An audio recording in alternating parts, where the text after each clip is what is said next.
नमस्कार, मी डॉक्टर चंद्रशेखर इंगळे. मी child psychiatrist म्हणून मिरज येथे प्रॅक्टिस करत आहे. आज मी तुम्हाला मेंदूचे शास्त्र आणि लहान मुलांच्या मधली जी आकलन क्षमता आहे, याचं काय रिलेशन असतं त्याबद्दल मी सांगणार आहे. जन्मताच जेव्हा मूल येतं या जगामध्ये, तेव्हा त्याची मानसिक क्षमता आणि कुतूहलता ही प्रचंड असते.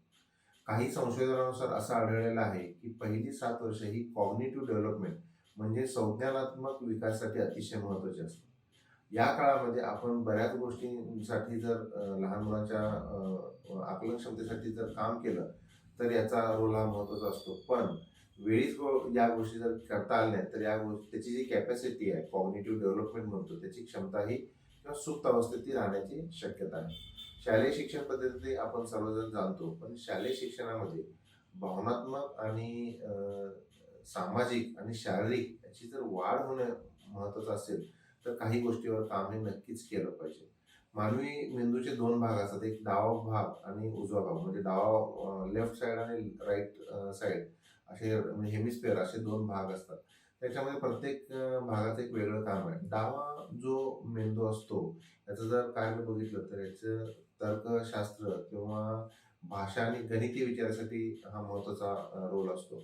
पण उजवा जो मेंदू असतो, हा साधारणपणे जर बघितलं सर्जनशीलता, भावनात्मक विचारांसाठी किंवा हा अंतर्ज्ञानाचा एक केंद्रबिंदू असतो. पहिली 7 वर्षे अतिशय महत्त्वाची असतात, पण पहिल्या 7 वर्षामध्ये उजवा मेंदू हा जास्ती कार्यरत असतो.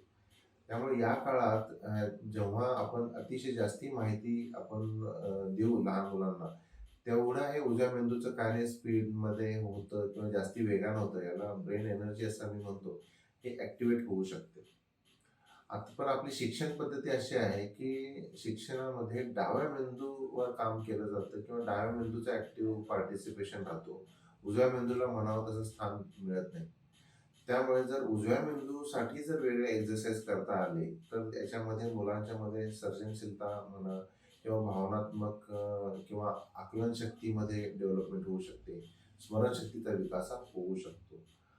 मग आता कोणत्या पद्धतीचे एक्सरसाइज असू शकतात, जे उजव्या मेंदूला आपण ॲक्टिव्हेट करू शकतो? तर साधारणपणे फ्लॅश कार्ड किंवा मेमरीचे काही गेम्स आपण त्यांना शिकवू शकतो.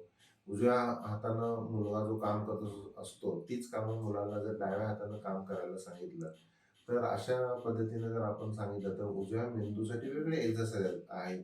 कोडी सोडवणे असतील, रंगाच्या जोड्या त्याला जुळवायच्या असतील, तर असे भरपूर गेम्स आपण मुलांना देऊ शकतो, जेणेकरून उजवा मेंदू हा त्यांचा ॲक्टिव्ह राहू शकतो किंवा उजव्या मेंदूला चालनाही मिळू शकते. त्यामुळे शारीरिक, भावनात्मक आणि ह्याचं जे वाढ आपल्याला हवी असेल आकलन शक्तीमध्ये, तर हा उजव्या मेंदूला सतर्क ठेवणं हे महत्त्वाचं असू शकतं.